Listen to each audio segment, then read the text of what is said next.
नमस्कार, आपका बहुत बहुत स्वागत है। आप देख रहे हैं स्वराज एक्सप्रेस और जुड़ चुका हूं मैं आपके साथ अभिषेक तिवारी। मध्य प्रदेश, छत्तीसगढ़, तेलंगाना और राजस्थान में आज चुनाव के नतीजे आ रहे हैं, या कहें कि अब जो कयामत की रात वो खत्म हो चुकी है। जो दोपहर चल रहा है वो नतीजों का दोपहर है और अब जो राजनीति की दिशा अब नई तय होगी, वही राजनेताओं की तस्वीर भी बदलने वाली है।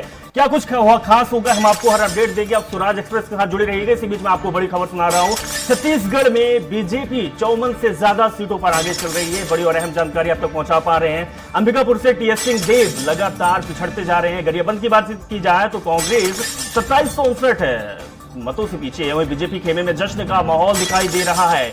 तो छत्तीसगढ़ में अब तक का सबसे बड़ा उलटफेर दिखाई दे रहा है। छत्तीसगढ़ में कांग्रेस की सरकार थी और ये कयास और रुझान आ रहे थे कि छत्तीसगढ़ में कांग्रेस की सरकार रिपीट होगी, लेकिन जो अभी रुझान सामने आ रहे हैं उसमें यह सामने आ रहा है कि छत्तीसगढ़ में बीजेपी बढ़त करती हुई दिखाई दे रही है। और ऐसा समझ में आ रहा है कि छत्तीसगढ़ में कहीं बीजेपी की सरकार ना बन जाए तो मध्य प्रदेश, छत्तीसगढ़, राजस्थान और तेलंगाना में चुनाव के नतीजे सामने आ रहे हैं। बात की जाए तो मध्य प्रदेश में 230 सीटें हैं और 230 बीजेपी के प्रत्याशी और 230 कांग्रेस आमने सामने टक्कर है। दोनों की किस्मत आज खुल रही है। छत्तीसगढ़ की बात की जाए तो 90 सीटें हैं। 90 सीटें में बीजेपी और कांग्रेस का कड़ा मुकाबला है। राजस्थान में 199 सीटों पर बीजेपी और कांग्रेस के बीच कड़ा मुकाबला है। तेलंगाना की बात की जाए तो 119 सीटों पर मुकाबला है। इसमें 3 पार्टियां मजबूत दिखाई दे रही है, कांग्रेस, बीजेपी और केसीआर।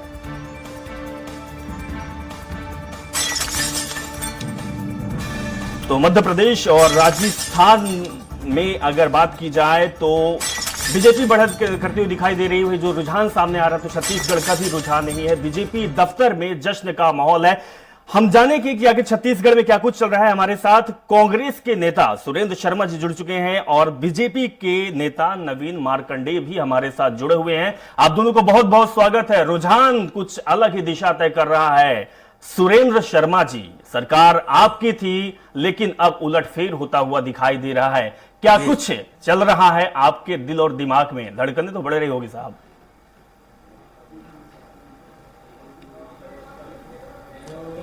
देखिए, धड़कनें बढ़ने का कोई कारण नहीं है, क्योंकि हमको अभी भी विश्वास है कि छत्तीसगढ़ में कांग्रेस पूर्ण बहुमत के साथ सरकार बनाने की स्थिति में आएगी जरूर। क्योंकि पिछले 5 वर्षों में जिस तरह सरकार ने काम किया है और जिस तरह से लोगों का रुझान आता है, देखा है हमने, उससे हम ये उम्मीद करते हैं कि शाम तक उलटफेर होगा और हम सरकार बनाने की स्थिति में होंगे। ये बात निश्चित है कि जो रुझान आ रहे हैं वो हम लोगों के उम्मीद के विपरीत हैं और हमको थोड़ा आश्चर्य हो रहा है कि इस तरह के रुझान कैसे देखने को मिल रहे हैं। क्योंकि ग्राउंड लेवल पे जो जनता का रिस्पांस था, जनता की जो हमारे प्रति जो आकर्षण का था और जिस तरह सरकार ने काम किया था, तो इन सारी चीजों को देखते हुए मैं अभी भी आश्वस्त हूं कि सरकार पूर्ण बहुमत के साथ छत्तीसगढ़ में बनेगी।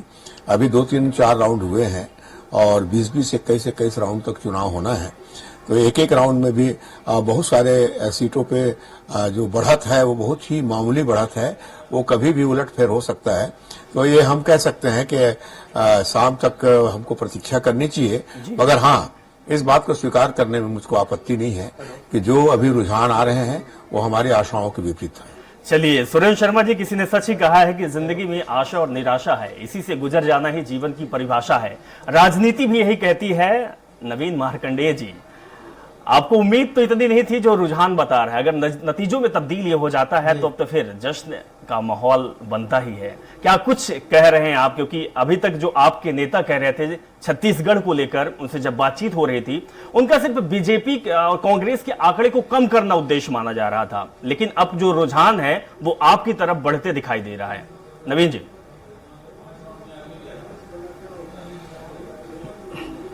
जी देखिए, बहुत सही कहे हैं आप कि जैसे जैसे समय आगे बढ़ते जा रहा है, जैसे जैसे रुझान बढ़ते जा रहे हैं, जैसे जैसे राउंड जो मतगणना का राउंड बढ़ते जाएगा, वैसे वैसे भारतीय जनता पार्टी का जो रुझान है, वोट संख्या है, ये सब बढ़ते जा रहा है। और आप एक चीज और बहुत अच्छा देखे होंगे कि जब हम शुरू से सुबह मॉर्निंग से जब स्टार्ट हुआ तो कहीं ना कहीं हम बढ़ते क्रम में थे और कांग्रेस जो है हमसे आगे चल रहा था, फिर एक घटते क्रम में आए और आज अभी तक घट ही रहा है और हम लगातार फिर बढ़ते जा रहे हैं।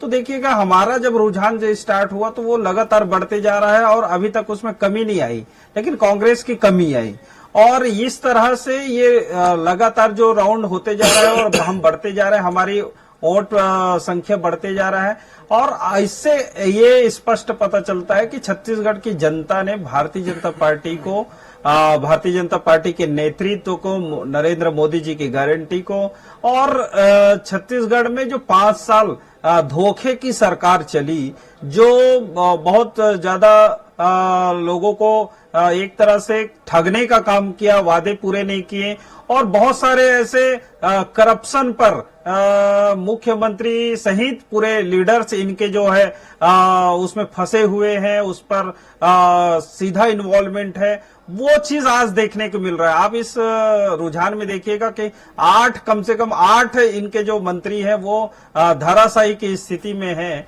तो इससे यह स्पष्ट कहा जा सकता है कि छत्तीसगढ़ ने भ्रष्टाचार के खिलाफ वोट दिया है और ऐसे जो लोग लोकतंत्र को जो धोखे देते थे, इन लोगों को उनके असली चेहरा दिखा दिए। चलिए नवीन जी आपके पास वापस आएंगे। हमारे साथ पीसी रथ भी जुड़ चुके हैं, छत्तीसगढ़ से वरिष्ठ पत्रकार हैं, लेकिन उससे पहले में एक बड़ी खबर और अहम जानकारी भी आप तक पहुंचा रहे हैं कि जो छत्तीसगढ़ का जो आंकड़ा है वो कुछ अलग ही दिखा रहा है। कांग्रेस 34 सीटों पर है, हम आपको ग्राफिक्स के जरिए दिखा भी रहे हैं कि 34 सीटों पर जो रुझान है वो कांग्रेस की तरफ है और 54 सीटों पर बीजेपी रुझानों में बढ़त बनाकर रखी हुई है।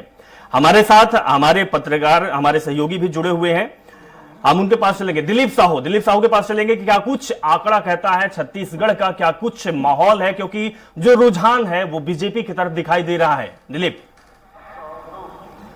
जी अभिषेक, बिल्कुल पूरे छत्तीसगढ़ की बात करें तो छत्तीसगढ़ में जिस तरह से भाजपा के पक्ष में रुझान दिख रहे हैं, कहीं ना कहीं मोदी की गारंटी और बीजेपी का जो अवनी साहबुन बदल के रहबो का जो नारा इन्होंने दिया था, कहीं ना कहीं उस रूप में परिवर्तित होते हुए नजर आ रहा है।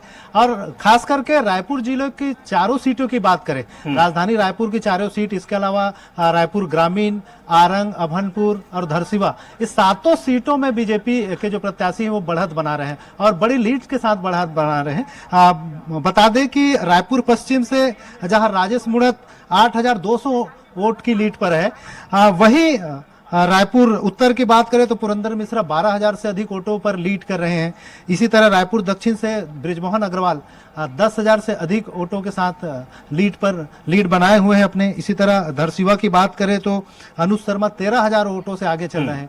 इस तरह से भाजपा के सभी सीटों पर, आरंग से खुशवंत साहब 6,200 वोटों से आगे चल रहे हैं, मंत्री शिव डहरिया भी पीछे चल रहे हैं। इस तरह से जो सॉलिड वोट इनके माने जा रहे थे। रायपुर ग्रामीण की बात करें, रायपुर ग्रामीण को कहा जा रहा था कि ये कांग्रेस का गढ़ है, कहीं ना कहीं पंकज शर्मा जीतेंगे, इस तरह से पूरे अनुमान लगाया जा रहा था। लेकिन रायपुर ग्रामीण में मोतीलाल साहू जो भाजपा से है वो 15,000 वोटों से आगे चल रहा है। ये स्थितियां है लगातार। जो 7 सीटों की बात करें रायपुर जिले के, तो 7 सीटों पर भाजपा बड़ी बढ़त बनाई हुई है। तो कहीं ना कहीं, हालांकि ये ये 5 राउंड के बाद की स्थिति है। अभी भी 15 राउंड तक जाएगा, कहीं पर 22 राउंड तक भी जाएगा। तो अभी शुरुआती रुझान है, 1/3 राउंड ही हुए हैं, लेकिन फिर भी जिस तरह से लगातार बढ़ती जा रही है तो कहीं ना कहीं भाजपा के पक्ष में ये माहौल नजर आ रही है। चलिए, बिल्कुल आपने सही कहा कि अभी शुरुआती रुझान है, अभी 5 राउंड की ही गिनती चल रही है और अभी 15 राउंड अभी बाकी है, लगभग 15 राउंड बाकी है। लेकिन शुरुआती जो रुझान है वो कहीं ना कहीं बीजेपी के पक्ष में है और बीजेपी के दफ्तर में इसीलिए खुशी का माहौल है। सबसे बड़ी बात है कि जो दिग्गजों का आज भाग्य का फैसला होगा वो ईवीएम के जरिए खुल रहा है और जो दिग्गज छत्तीसगढ़ के हैं, चाहे वो भूपेश बघेल हो, चाहे टीएस सिंहदेव हो या फिर पूर्व सीएम रमन सिंह हो, बृजमोहन अग्रवाल हो, इन पर भी लोगों की नजरें हैं और छत्तीसगढ़ के लोगों की धड़कनें भी लगातार बढ़ जा रही है क्योंकि आंकड़े उलटफेर करते हुए दिखाई दे रहे हैं। सबसे पहले आप नतीजे और आंकड़े हमारे चैनल यानी स्वराज एक्सप्रेस पर आप देखेंगे तो आपको रिमोट से बटन दबाने की जरूरत नहीं है, आपको इसी चैनल पर बरकरार और बने रहने की जरूरत है क्योंकि सबसे पहले और सबसे सटीक और तेज रफ्तार में हम आपको नतीजे दिखाएंगे और रुझान से आपको रूबरू करा ही रहे हैं। सबसे बड़ी बात है कि जैसे जैसे सूर्य अस्त होगा वैसे वैसे ही नेताओं के जो किस्मत होंगे वो सूर्य उदय की तरफ चलेंगे। छत्तीसगढ़ के जो रुझान है वो आपको बता ही रहे हैं कि अभी बीजेपी के पक्ष में दिखाई दे रहा है। लेकिन सुरेंद्र शर्मा जी, सबसे बड़ी बात यह है कि आपने 5 साल तक काम किया।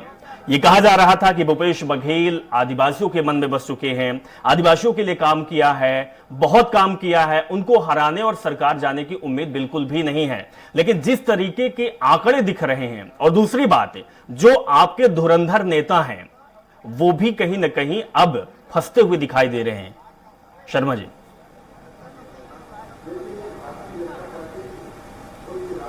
नहीं देखिए, दरअसल में काम तो सरकार ने किया है, इसमें तो कोई संदेह की बात नहीं है।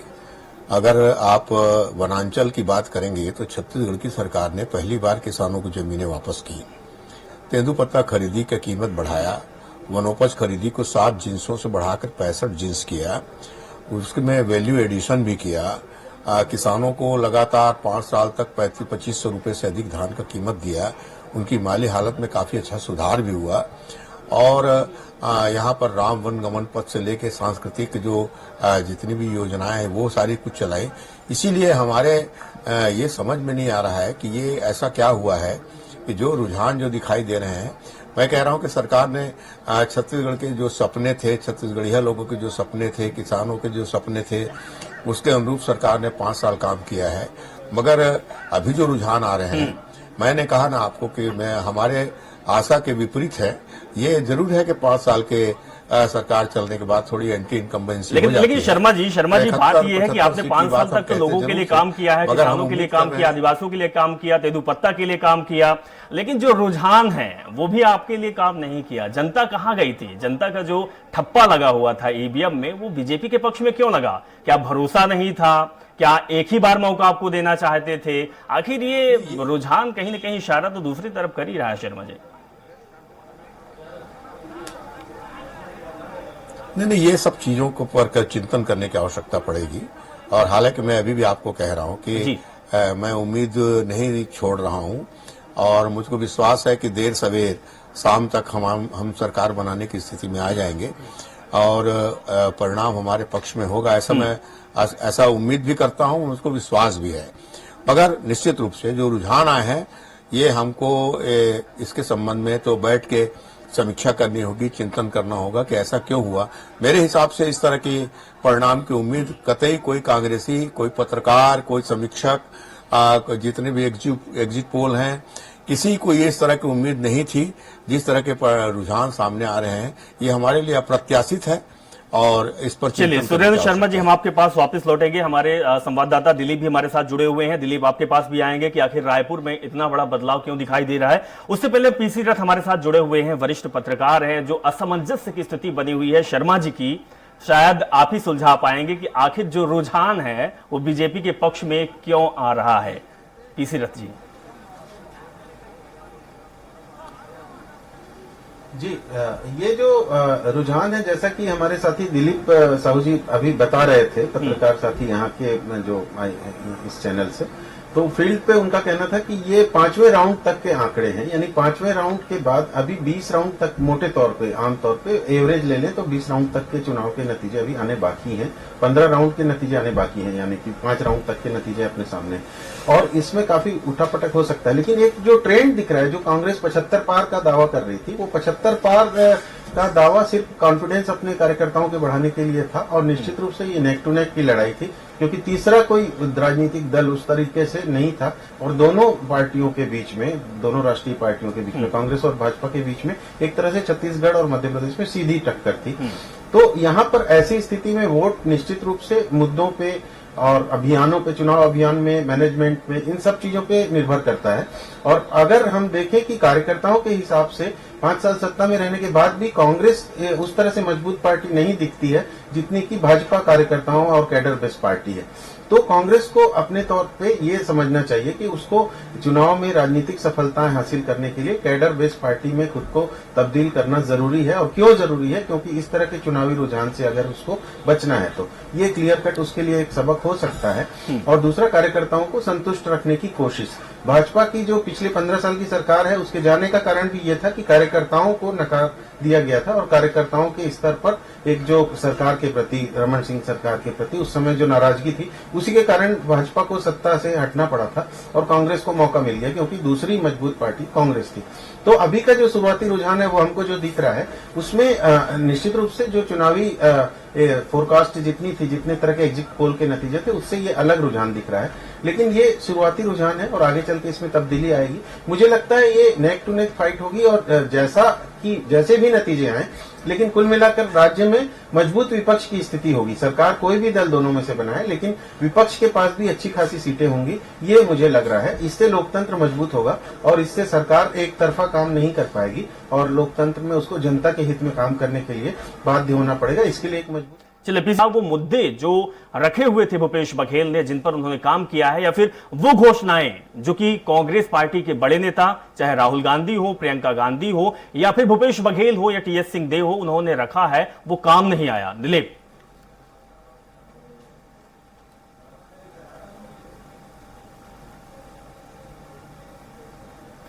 दिलीप की आवाज आप तक पहुंच पा रही है? चलिए दिलीप, आपके पास वापस आएंगे। हमारे साथ नवीन मार्कंडे जी हैं। नवीन मार्कंडे जी, कहीं ना कहीं स्थिति जो असमंजस की बनी हुई है, अच्छी बात है, ये आपके लिए तो बहुत अच्छी खबर है कि जो रुझान में आपकी पार्टी आगे है, लेकिन आपने जो घोषणाएं की है या फिर आपने जो काम किया है, क्योंकि अभी पत्रकार साहब पीसी रथ जी ने ये कहा है कि जो बीजेपी है वो इन समय में, जो पिछला समय था उसमें अपने कार्यकर्ताओं पर काम नहीं किया था। तो ये जो 5 साल आपका विपक्ष में रहते हुए गुजरा है, कार्यकर्ताओं की स्थिति आपने सुधार ली थी क्या कि ये नतीजे और ये जो रुझान है वो आपकी तरफ इशारा कर रहे हैं?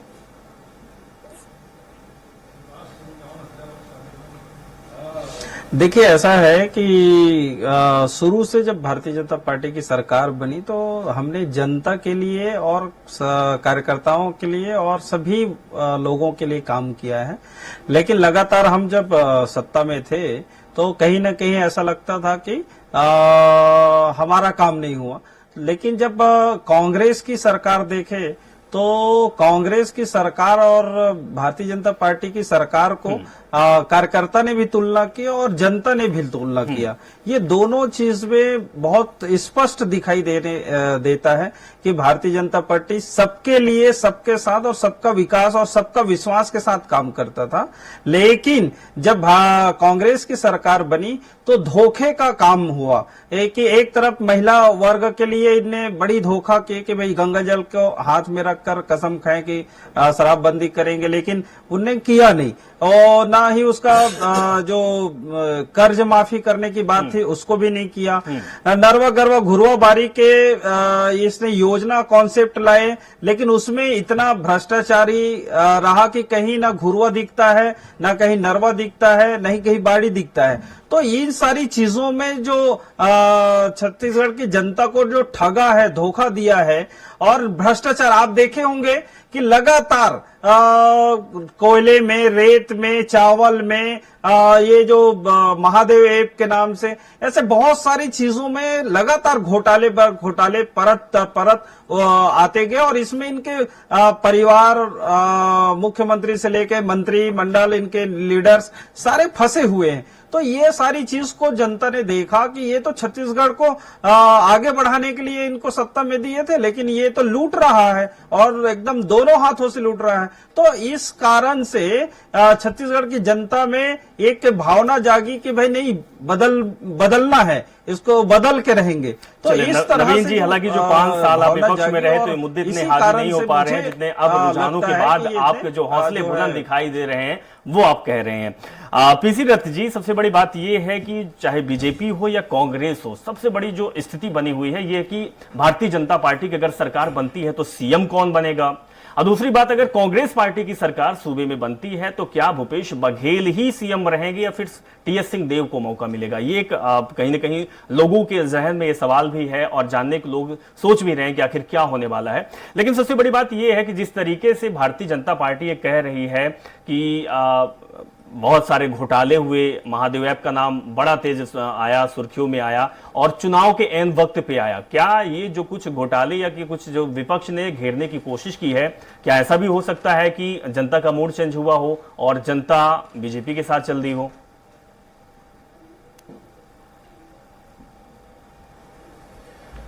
जी, निश्चित रूप से जो आरोप लगे कांग्रेस की सरकार पे और जिस तरह से ईडी और इनकम टैक्स के छापे लगातार पड़े, उससे एक माहौल तो बना कि सरकार में भ्रष्टाचार की जो स्थितियां हैं वो लगातार उजागर हो रही हैं और सरकार शायद इन चीजों को ठीक से काउंटर भी नहीं कर पाई और उसको केवल राजनीतिक मुद्दा कह करके बचने की कोशिश की सरकार ने।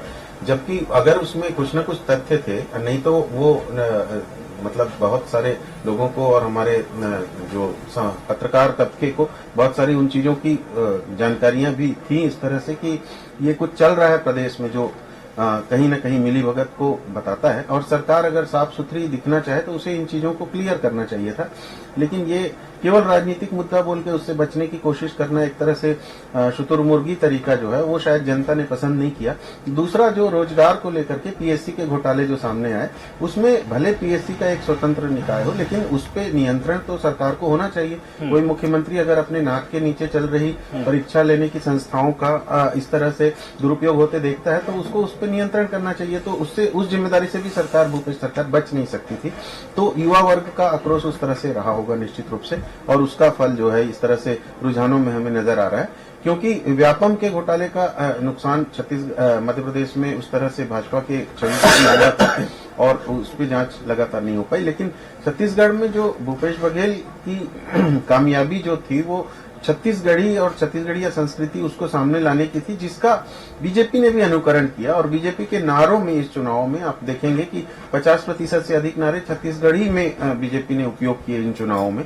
और कहीं ना कहीं छत्तीसगढ़ी कल्चर को लेकर के, छत्तीसगढ़ी महतारी को लेकर के बीजेपी के नेताओं को लगातार बोलना पड़ा।